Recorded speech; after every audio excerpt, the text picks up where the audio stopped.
એક બેન આરે આવું વર્તન થાય આ કઈ વ્યાજબી વાત છે? ભાઈ ફટાકિયા દિવાળી અહીંયા ફોડાવે કેવું ને અહીંયા ફટાકિયા ફોડાવે પછી એમ કે હરગાવી નાખો અંદર નાખો જો કેતા જાય ને ધોઈડા જાય. હું તમને બધાને વિનંતી કરું છું કે થોડોક બેન ને સપોર્ટ કરજો. હે જે હોય વિસાવદર તાલુકાની અંદર એટલા ગુંડા તત્વો બેફામ બન્યા છે કે ધારાસભ્ય ગોપાલ ઇટાલિયાએ ચીમકી આપી તેમ છતાં ગુંડા તત્વો સુધરતા નથી અને પોતે જે કરવા ઈચ્છે છે તે જ કરી રહ્યા છે. ગોપાલ ઇટાલિયાની ચીમકીને ગણકારતા પણ નથી. આવી જે ઘટના અત્યારે સામે આવી છે કે જ્યાં ભેસાણનું જે એક નાનું એવું ગામ છે ત્યાં જઈને ગોપાલ ઇટાલિયાએ એક વિડીયો બનાવ્યો હતો. એક મહિલાને કેટલાક ગુંડા તત્વો છેલ્લા 8 વર્ષથી હેરાન કરતા હતા. એમને એ હેરાન એટલે જે કે ગુંડા તત્વો છે તેમની ચુંગાલમાંથી તેમણે બહાર કાઢ્યા, પરંતુ આ જે ગુંડા તત્વો છે તેમણે પણ ગોપાલ ઇટાલિયાને એવું સાબિત કરી દીધું છે કે તમે જે પણ હોય પરંતુ અમારે જે કરવાનું છે અમે કરીને રહેવાના છીએ. હવે આ ઘટના શું છે તેમની વિગતે ચર્ચા કરીએ. નમસ્કાર, આપ જોઈ રહ્યા છો નિર્ભય ન્યૂઝ અને હું છું આપની સાથે રિદ્ધિ. ભેસાણના હડમતિયા ગામમાં એક મહિલા જે છેલ્લા 8 વર્ષથી એમનો જે મુખ્ય દરવાજો હોય ગામડામાં એમને ડેલો કહેવામાં આવે છે એમની જ આગળ બેલાની એક લાઈન કરી દેવામાં આવે છે અને જેથી કરીને મહિલાને હેરાન કરવામાં આવે છે. જ્યારે આ બાબતની જાણ ગોપાલ ઇટાલિયાને થઈ એટલે ગોપાલ ઇટાલિયા ત્યાં પહોંચ્યા હતા અને તેમણે બધા જ લોકોને કહી દીધું હતું કે હવે જેનામાં તેવડ હોય આ કરીને બતાવે અને તમામ ગુંડા તત્વોને પણ ખુલ્લી ચેલેન્જ આપી હતી અને કહી દીધું હતું કે હવે જો તમારામાં તેવડ હોય તો અહીંયા તમે આ બેલા એટલે કે જે આ પથ્થરની લાઈન છે તે કરીને બતાવો. પણ જ્યારે ગોપાલ ઇટાલિયાએ ચેલેન્જ કરી પરંતુ જ્યારે તેઓ એ મહિલાને મળવા માટે ગયા હતા એમના ઘરની આગળથી આ બધા જ પથ્થરોને હટાવી લેવામાં આવ્યા હતા અને કહી દીધું હતું કે હવે ગમે તે થાય મને ફાંસીએ જો ચડાવી દેવામાં આવે તો પણ વાંધો નથી પરંતુ હું લડી લઈશ. આ તમામ ગુંડા તત્વોને જવાબ આપું છું અને જો કોઈ હવે આ કામ કર્યું છે તો પછી એમને જવાબ આપવા માટે પણ હું તૈયાર છું. પણ ગોપાલ ઇટાલિયાએ જ્યારે આ ચીમકી ઉચ્ચારી એમની જ સાથે તમે જે અત્યારે આ દ્રશ્યમાં જે આ વિડીયો જોઈ રહ્યા છો, જે આ બેલાની લાઈન જોઈ રહ્યા છો એ 8 વર્ષ સુધી સતત આ જ રીતે હતી. પરંતુ જ્યારે ગોપાલ ઇટાલિયા ત્યાં ગયા એટલે તેમણે આખી આ બેલાની જે પથ્થરની લાઈન છે એમને હટાવી લીધી અને પછી આ મહિલાને આ ગુંડા તત્વોના ચુંગાલમાંથી એમને બહાર કાઢી. પણ ગોપાલ ઇટાલિયાએ ચીમકી આપી એ સૌથી પહેલા સાંભળીએ અને પછી એ પણ જોવું છે કે આ ગુંડા તત્વો છે ગોપાલ ઇટાલિયાને પણ ગાંઠતા નથી. આખા ગામને દબાવે અને આખું ગામ જોઈ રે એ શરમનો વિષય છે. એક બેનના ઘરની આગળ આ બધું બંધ કરી દીધું અને કોઈ એને કઈ કે નહીં. મામલતદાર શું ન્યાય કરતો? આપડે હાથ ભાંગી ગયા છે? મામલતદાર આટલું જીવીએ છે આપણે? આટલી હદે ખોટું થયું. આ કોર્ટમાં ગયો ભાઈ તોય નિર્ણય નો દીધો અમને આજે 8 વર્ષ. આ નિર્ણય થઈ ગયો જેને મને ફાંસીએ ચડાવે ફાંસીએ ચડાવી દે. ધારાસભ્ય ફાંસીને ફંદે લટકાડે આ નિર્ણય કર્યો છે. કોના હિંમત છે એમ જોઈએ છે. એક બેન આરે આવું વર્તન થાય આ કઈ વ્યાજબી વાત છે? ભાઈ ફટાકિયા દિવાળી અહીંયા ફોડાવે કેવું ને અહીંયા ફટાકિયા ફોડાવે પછી એમ કે હરગાવી નાખો અંદર નાખો જો કેતા જાય ને ધોઈડા જાય. હું તમને બધાને વિનંતી કરું છું કે થોડોક બેન ને સપોર્ટ કરજો.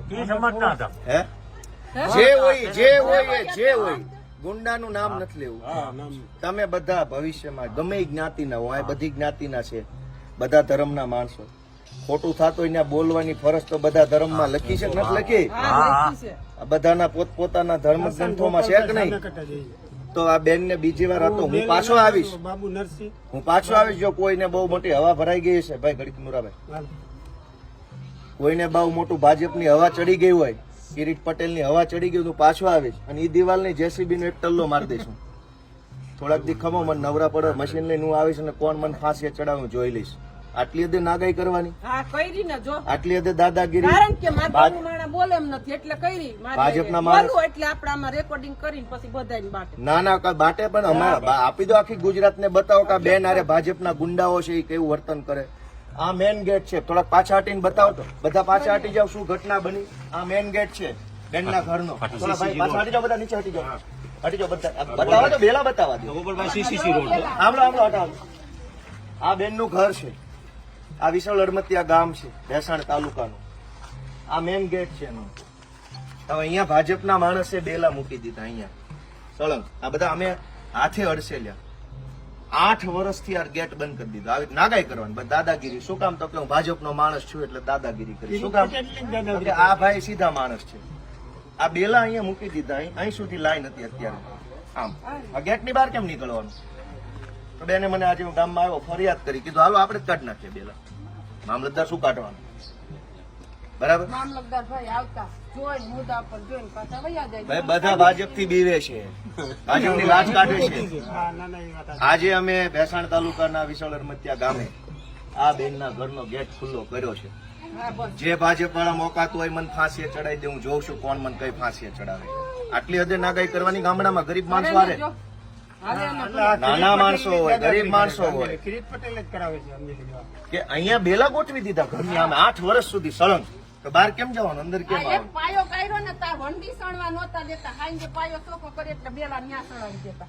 આ તો અમારા કડી આવે ચોખ્ખી કરીને આ દિવાલ કરી. બીજી વાર અહીંયા બે બેલા જો હલાવે ને, અમે જેમ નાખ્યા છે એમાંથી હલાવે ને તો મને ફોન કરી દેજો. અહીં જેમ પડ્યા છે ને એમાંથી હલાવે ને તો મને કહી દેજો. હું જોઈશ કોણ પાણી વાળો ભાજપ વાળો છે. એવું થોડું જેમ મૂક્યા છે ને એમ રહેવા જોઈએ. અહીંથી કોઈ સીધાઈ નથી મૂકવાના આવે, ફેંક્યા એમ ભલે પડ્યા, ગોઠવવાની જરૂર નથી. એવી દાદાગીરી થોડી હોય. ગામ લોકો તમે જરાક બેનને ટેકો આપજો, હાવ આવું ન કરતા.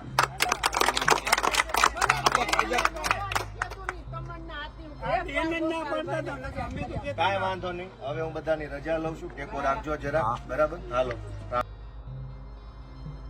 તમે જે આ વિડીયો જોયો, ગોપાલ ઇટાલિયાએ જે હુંકાર કર્યો છે, પરંતુ જ્યારે તેમણે ચીમકી આપી તો એમના રાત સમય દરમિયાન જોયું કે સવારના સમયમાં ફરી એક વખત જે આ મુખ્ય દરવાજો જે મહિલાના ઘરનો છે એમના જ ઘરની આગળ આ ફરી એક વખત પથ્થરની લાઈન કરી દેવામાં આવી. એટલે ક્યાંક એ દ્રશ્ય ઉપર પણ નજર કરીએ, જેથી એ પણ સાબિત થાય છે કે જ્યાં ગુંડા તત્વો બેફામ કેટલા બન્યા છે કે ધારાસભ્ય ચીમકી આપે છે તેમ છતાં અહીંયા એ કોઈ માનતું જ નથી.